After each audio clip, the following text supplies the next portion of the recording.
You know, we think of the Klan, often our mental picture of the Klan is from the 1920s, the second Klan, with their white robes, white hoods. There's a famous photograph of the Klan marching down Pennsylvania Avenue in Washington, D.C. That's not the Reconstruction Klan. They didn't have a lot of money back. They weren't having special uniforms or anything. They just wore whatever they could. So here's a Klansman who was captured with his outfit. It's not the image we have, but he's in his hooded attire, but it's not the white robe you usually think about. And the Klan put out warnings. Here's a cartoon warning to Ohio officials to get out of Alabama, I guess this was. The Ku Klux Klan threatening they'll be hanged if they don't leave the state. People got warnings, they got written warnings, etc. So, and the only way to describe the Ku Klux Klan and a kindred groups, you know, the Klan gets either blamed or credited, depending on where you're coming from, for all sorts of things. They're sort of like Al-Qaeda today, in the sense that everything that happens, it's Al-Qaeda doing this, Al-Qaeda doing that. Sometimes Al-Qaeda is doing it, sometimes other groups are doing it. But the Klan and its kindred organizations, it was called the White League in Louisiana, the Knights of the White Camellia. They, as they say, all sorts of local groups. But this is homegrown American terrorism. There is no other way to put it. Whatever you think about Al-Qaeda, that's what these guys were. Using violence for political ends, using violence to murder or intimidate individuals, governments, etc. The victims were carefully chosen, as Albert Morgan, who wrote a memoir, a carpetbagger who was in Mississippi, wrote, only leaders were killed in Yazoo County, Mississippi, and local leaders, and only so many of them were necessary to convince Republicans their opponents would kill if necessary, that they had the power to kill, and there was none to forbid them or punish them afterwards.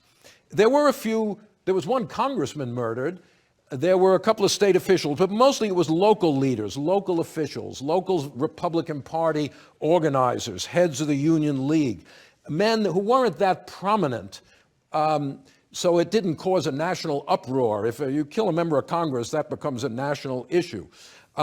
Many of them were not killed, but they were taken from their homes and whipped, threatened, their house burned, forced to leave. Violence was used to frighten black and white Republicans, to try to prevent them from going to the polls and voting, also to rally whites around the issue of race as the key dividing line, and to insist that all white people ought to support the Democratic Party, and those who didn't were white scalawags were also victims of this kind of violence. So were people who weren't overtly political, like school teachers in black schools. Women, there's been more work lately. Hannah Rosen wrote a very important book about violence toward women in Reconstruction, particularly women who were in interracial relationships would often be assaulted, whipped by the Ku Klux Klan. And a lot of this violence also has to do with labor control, labor issues, people who disputed labor contracts. Blacks who managed to acquire land of their own were often targets of the Klan. You know, we sometimes think about, well, how come these people can't move up? You know, immigrants move up in the social scale. There weren't groups murdering immigrants if they managed to set up their own business, right? There were people murdering black people if they managed to get ahead. This is a bit of a disincentive to economic mobility.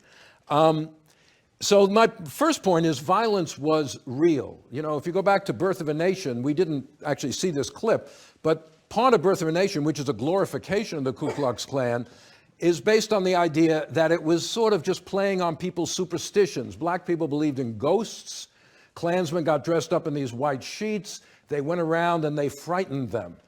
That's not what they did. There was good reason to be frightened. It wasn't because you believed in ghosts. It was because there was real physical violence being perpetrated. And certainly the letters of Republican leaders nationally and at the state level are full of these complaints. For example, one white Republican wrote to Thaddeus Stevens from Alabama in 1868, "We cannot vote without all sorts of threats and intimidation, a perfect rule of terror."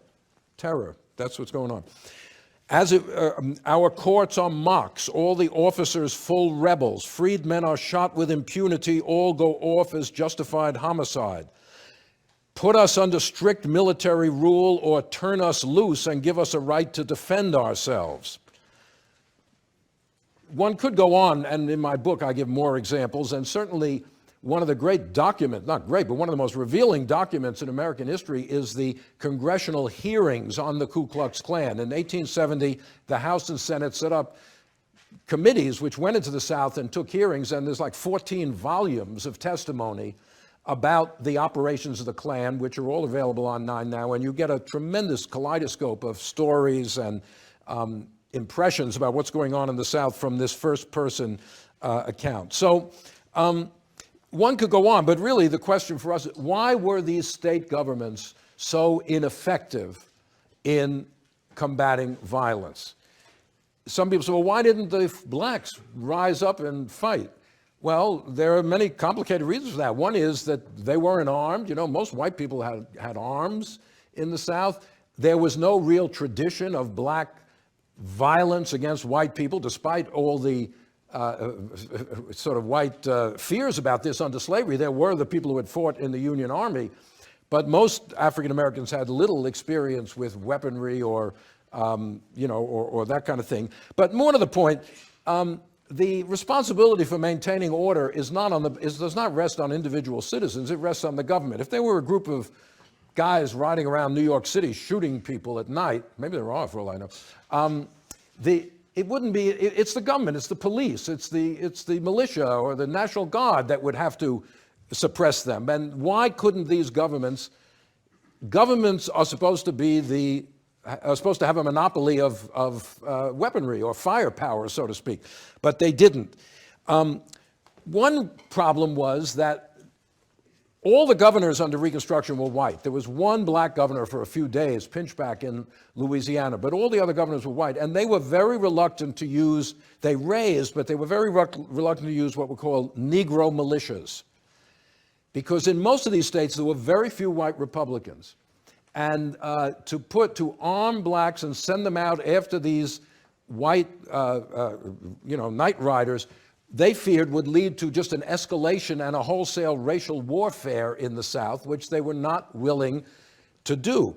Interestingly, in states where there were significant numbers of white Republicans, Texas, Arkansas, North Carolina, the governors raised kind of interracial militia units who did fight the Klan very effectively. It seems that that having whites in the militia was essential to being willing to go out and use military means against these violent criminals. The federal government, as we'll see in a minute, intervened from time to suppress violence, but you can't really expect the federal government to be a constant police force in local areas. So the Reconstruction governments were in this difficult position of inspiring opposition as oppressors. Many whites felt they were trampling on their rights, but on the other hand, inviting resistance as weak. They were both seen as strong and weak at the same time. And it put them in a kind of impossible situation. And when blacks did resist, violence did escalate to a higher level. One of the most kind of heinous massacre that were in Reconstruction was the so-called Colfax massacre in Louisiana in early 1873. A tiny town, Colfax, Louisiana, which was under Republican control, and after a kind of disputed, the results of the 1872 election there were disputed, and a black militia unit kind of occupied the town, and armed whites, the White League, kind of surrounded the town of Colfax and actually brought up a cannon and began bombarding the town. And eventually the blacks surrendered because the city hall where they had been situated was on fire. And after surrendering, somewhere between 60 to 100 African-American militiamen were murdered in cold blood by the White League. It was sort of like the Fort Pillow massacre in the Civil War. As we will see in another lecture, The Colfax Massacre, among other things, gave rise to a very important Supreme Court case, Cruikshank v. Louisiana. Or no, it was U.S., a federal case, U.S. v. Cruikshank. Just keep that in mind. We'll talk about it in a session or two, about the ability of the federal government to actually prosecute people for crimes like this.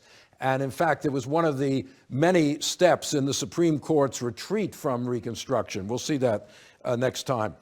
In 1874, the White League actually had an uprising in New Orleans to seize control of the state government of Louisiana. The capital was then in New Orleans. It later got moved to Baton Rouge. And federal troops came in and suppressed the White League after 3 days of an armed uprising. And the result of that, again, going back to our little subject of the public memory of Reconstruction, is still under dispute in New Orleans today. There was a monument put up to the White League toward the end of the 19th century, and what was called the Battle of Liberty Place, where the White League fought to overturn the elected government of Louisiana. Something like 25 men were killed in that uprising. In 1900 or so, a monument was put up to glorify the White League. In the 1990s, the monument was taken down and put into storage. And the mayor said, well, it needs to be repaired, and nobody knew, but it was never put back up, and there was a whole big dispute. Should we put back the monument to the White League? I think it's still in storage. They can't quite figure out what to do with it, because even though its supporters said, no, it had nothing to do with race, this was just about oppressive government, the plaque, the language on the monument said that the national election of 1876 recognized white supremacy and gave us back our state. So to say it's not about race seems odd, since it's a monument to white supremacy, it says on the monument itself. Anyway, the dispute is still going on about what to do with, I don't know, if anyone's been down in New Orleans, see if you can find out what happened to the monument to the Battle of Liberty Place and the White League. Here's an example of the intense hatred of Louisiana. This is a cartoon, Murder of Louisiana, sacrificed on the altar of radicalism. This is Louisiana as a somewhat naked white woman with 2 black men holding her from either end. And there is the governor, Kellogg, having cut out the heart. He's holding the heart of Louisiana in his hand. Grant is sitting up there doing nothing. Other southern states are on the right lamenting this.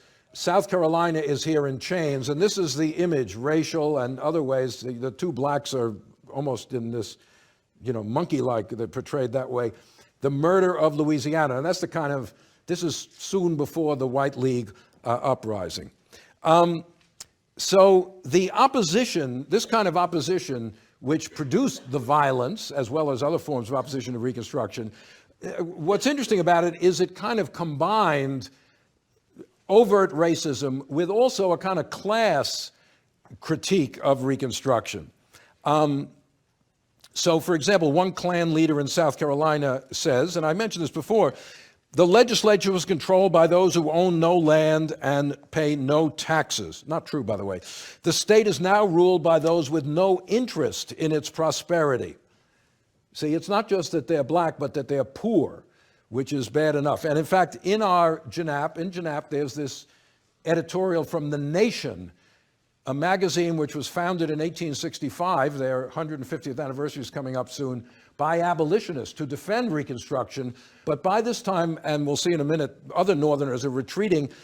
Socialism in South Carolina is the title. It's not race, socialism in South Carolina is the problem with Reconstruction. Poor people are running the government, taxing the rich, and that is, it's class as well as race. It's a combination of these 2 notions of who should be on top and who should not.